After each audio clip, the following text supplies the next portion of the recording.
सम्राट पृथ्वीराज चौहान की असली कहानी क्या है, क्यों इतिहास पर उठ रहे सवाल और मचा है बवाल। इतिहासकारों को कटघरे में खड़ा किया जा रहा है कि उन्होंने ईमानदारी से इतिहास नहीं लिखा और आक्रमणकारी मोहम्मद गौरी से युद्ध करने वाले सम्राट पृथ्वीराज को किताबों में हारे हुए राजा की तरह पेश किया। पृथ्वीराज चौहान को देश के महान सम्राटों में से एक माना जाता है। कहा जा रहा है कि सम्राट पृथ्वीराज के बारे में भी देश के ज्यादातर लोगों को ठीक से जानकारी नहीं है। उनके बारे में बहुत प्रचार प्रसार नहीं किया गया है। स्कूल कॉलेज के पाठ्यक्रमों से लेकर हायर एजुकेशन में पृथ्वीराज चौहान समेत कई हिंदुस्तानी सम्राटों और योद्धाओं को मुगलों या आक्रमणकारियों की अपेक्षा कम वैल्यू दी गई। बुद्धिजीवियों, लेखक, पत्रकारों और इतिहासकारों ने मत रखा कि इतिहास शासकों के हिसाब से लिखा जाता रहा है। कई लोग इस बात पर एकमत थे कि देश पर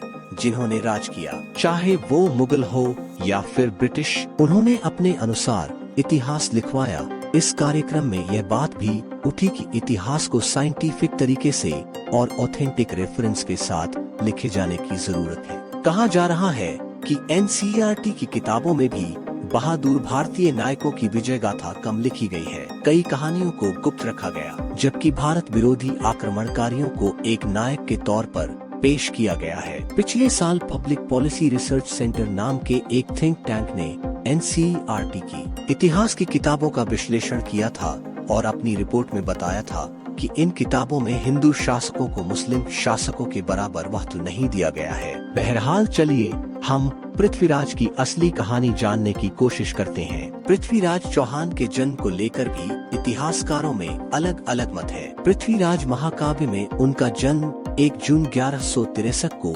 गुजरात राज्य के पाटन पतंग नामक गांव में बताया गया है, जबकि कुछ इतिहासकारों ने उनका जन्म वर्ष 1166 में तो कुछ ने वर्ष 1168 में बताया गया है। अजमेर के राजा सोमेश्वर चौहान और करपू देवी के बेटे पृथ्वीराज बचपन से ही प्रतिभाशाली थे। चौहान वंश में उस समय 6 भाषाएं बोली जाती थी: संस्कृत, प्राकृत, मागधी, पैशाचिक, शौर और अपभ्रंश। कहा जाता है कि पृथ्वीराज की पकड़ इन सभी भाषाओं पर थी। पृथ्वीराज ने परंपरागत शिक्षा लेने के अलावा वेदांत, पुराण, इतिहास, सैन्य विज्ञान, मीमांसा और चिकित्सा की पढ़ाई भी की थी। वे संगीत और चित्रकला में भी पारंगत थे। एक और बड़ी खासियत उनमें यह थी कि वे प्रभु राम के पिता दशरथ की तरह शब्द भेदी बाण चलाना जानते थे, यानी आवाज सुनकर निशाना लगाने में वे निपुण थे।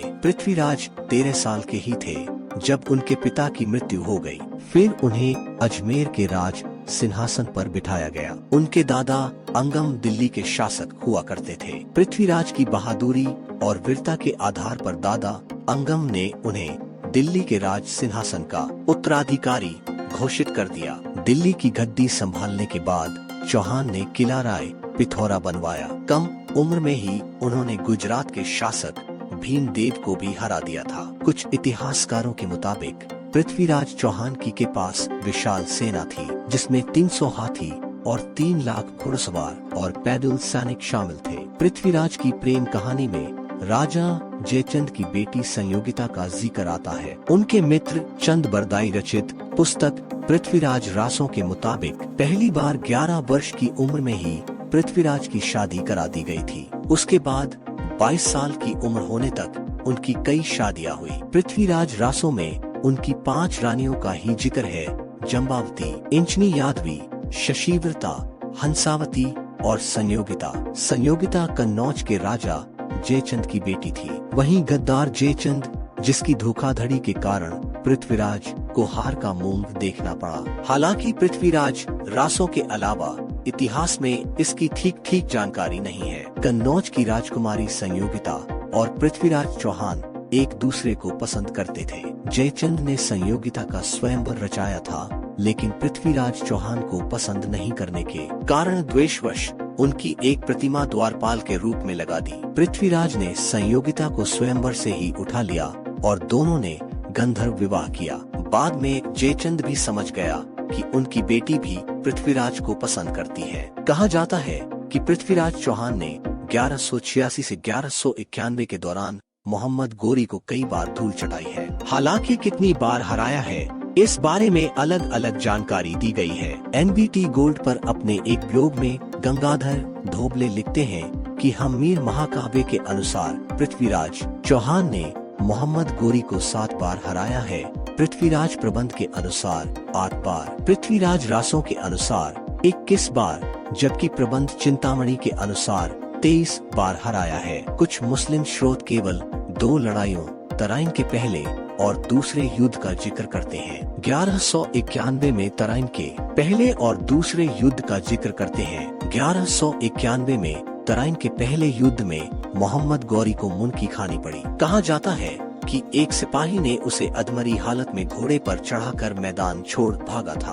उसकी सेना भी वापस भागने लगी। हालांकि पृथ्वीराज ने फिर पीछा नहीं किया। हालांकि कहा जाता है कि पृथ्वीराज ने गौरी को 17 बार बंदी बनाया और फिर छोड़ दिया। वहीं प्रबंध कोश में 20 बार का जिक्र है। खैर 1191 के बाद किसी ने कल्पना भी नहीं की थी कि इतनी बुरी हार के 1 साल बाद ही मोहम्मद गौरी लौट आएगा। लेकिन 1192 में मोहम्मद गौरी लौट आया। इस बार जयचंद ने गद्दारी दिखाई और गौरी के साथ जा मिला। 18वीं बार हुए इस युद्ध में मोहम्मद गौरी ने पृथ्वीराज चौहान को मात दिया और उन्हें बंदी बनाकर अपने साथ ले गया। पृथ्वीराज चौहान के साथ उनके मित्र चंद बरदाई को भी बंदी बना लिया गया। सजा के तौर पर गर्म सलाखों से पृथ्वीराज की आंखें फोड़ दी गई। लेकिन चौहान ने हिम्मत नहीं हारी। मोहम्मद गोरी को पृथ्वीराज चौहान के शब्दभेदी बाण चलाने वाली कला के बारे में पता चला और आखिरी इच्छा के रूप में चंद बरदाई के कहने पर इसके प्रदर्शन की इजाजत दे दी। यहीं पर 4 बांस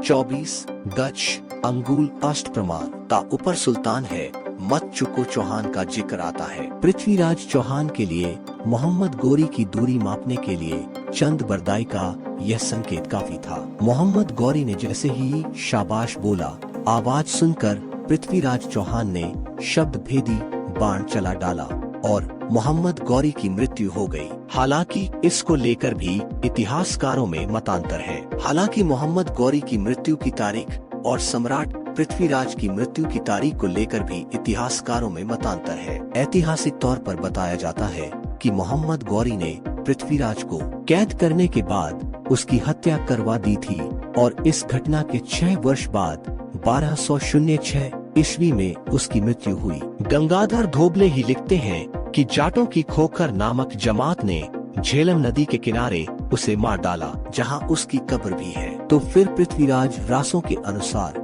शब्द भेदी बाण से किसे मार गिराया गया था, इसकी भी एक कहानी है। कहा जाता है कि उस समय किसी कारणवश मोहम्मद गौरी यानी शहाबुद्दीन दरबार में नहीं आ सका था। उसका बड़ा भाई गियासुद्दीन तब सुल्तान हुआ करता था। आशंका जताई जाती थी कि तब वहीं दरबार में गद्दी पर बैठा था और पृथ्वीराज रासों में जिस शब्द भेदी बाण वाली घटना का जिक्र है उसमें गियासुद्दीन ही मारा गया था। उसकी मौत के बाद मोहम्मद शहाबुद्दीन गौरी सुल्तान बना।